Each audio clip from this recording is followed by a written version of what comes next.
we'll also be checking in with football over the next couple of shows as we are right in the thick of the playoffs now. Super Wildcard weekend going on as we speak.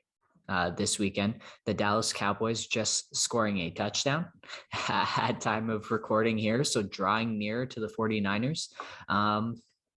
We'll get to that game, but let's roll back the clock about 29 hours or so.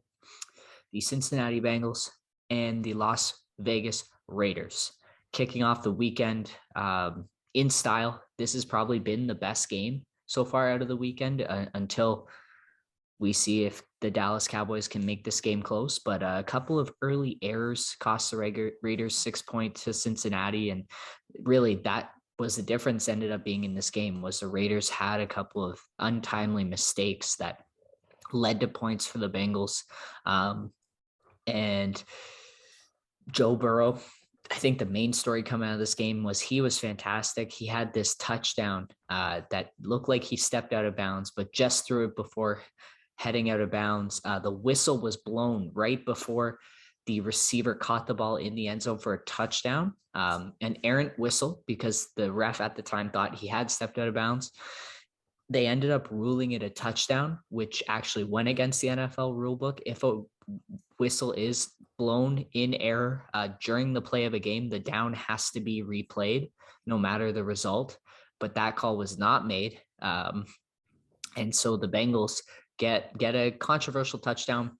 In my opinion, they would have scored anyways. The whistle was blown while the ball was in the air, so it seemed like everyone was still pretty much playing full speed. But yes, definitely sidestepping the rules a bit there, and those refs apparently will not be reffing for the rest of the playoffs. That's the punishment that the NFL hands down there. So Raiders fans a bit to gripe with, but in the end, they did their best to come back in this game, and the Bengals getting an interception on the goal line to seal things. And they win that one by 7. I think the big thing out of this second half was the defenses really tightened up, and the Raiders were really slow near the end of the third quarter into the fourth quarter, getting into their offense. And almost a lack of urgency from the team. And I think those valuable seconds really took away from them having to squeeze a ton into the last kind of minute of the game. And that's what ended up causing them to force things and leaving them short. And Cincinnati, their first playoff win in 31 years. Congratulations to them. That is a huge victory, and they get to enjoy it all they want before most likely getting ready to face the Tennessee Titans next weekend. We move on to the next game. We can go through this in about 30 seconds. Josh Allen, unreal performance, and the Buffalo Bills straight up embarrass the New England Patriots. A clown show would be the correct word here. Pumped them. It was really, really cold, and everyone thought that was going to be the story of the game, that the Patriots are built on this toughness. It's going to be tough to play them in this weather, and the Bills just ran them up and down the field. Mac Jones looked like he was living a nightmare, and the other way, the Bills could not be stopped. They scored a touchdown on every single possession they had in the game. No field goals, no turnovers, no punts, and they win by 30, 47-17. Yeah, Patriots fans, how's it feel? All right, we move on. Similar type story in today's 1 o'clock game. The Tampa Bay Buccaneers, despite injuries to their offensive line, just run up and down the field on the Philadelphia Eagles, own them in all facets of the game. Saw this one coming. Buccaneers team that is the defending Super Bowl champs versus an Eagles team that snuck into the playoffs but hadn't really beaten any sort of good team at all this year. And the Bucs stopped the Eagles run game. They caused Hurts to make a couple of interceptions, and then Tom Brady just he doesn't make mistakes come this time of the year. And like clockwork, Gronk gets a touchdown. Mike Evans with a massive game, 120 yards and a touchdown, and the Bucs roll on, and they're hopefully looking to set up a matchup with the Cowboys, but it could end up being the one of the Cardinals or the Rams if the Cowboys can't come back here.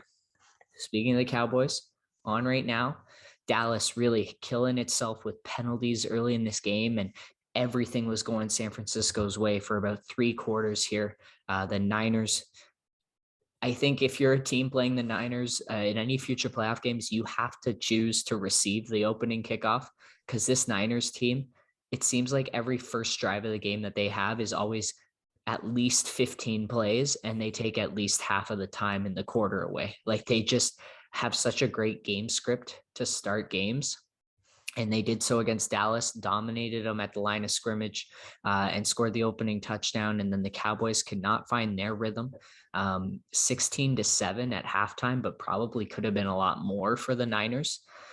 And the only time when Dallas really had success up until the fourth quarter was when they were going to Tony Pollard. And I think that's something they're going to have to look at in the offseason is Tony Pollard going to be their number one guy over Ezekiel Elliott at this point? He's just so much more dynamic, it looks like, in the backfield. But as we stand right now, the 49ers have the ball at their own 39, up 6 with possession, just under 6 minutes to go in the game. So we will track that as we continue to go through the podcast, but getting down to the wire in that one between these two really historic franchises. Been fun this week with football. We've still got 2 games left after this podcast, so might have to touch on those on Thursday. But that's it for the Football Fan Cave. All right. Would like to send my condolences to the Dallas Cowboys fans. It looks like here about a minute left. The 49ers still in control of possession in Dallas territory. So things looking grim for the Cowboys here. And another disappointing loss for a team that has now not seen any playoff success in over 20 years and is the most valuable sports franchise in North America. So that's tough. Every team, it's, I guess, the Edmonton Oilers of the NFL. Or maybe the Toronto Maple Leafs. I don't know if being the similar, most, actually, with the market size, right? Yeah. And the playoff success. Yeah. I mean, 49ers, hey, this is a heck of a team. And if you're the Green Bay Packers, this is probably the last team that you want to see in the playoffs here, based on what happened a couple of years ago.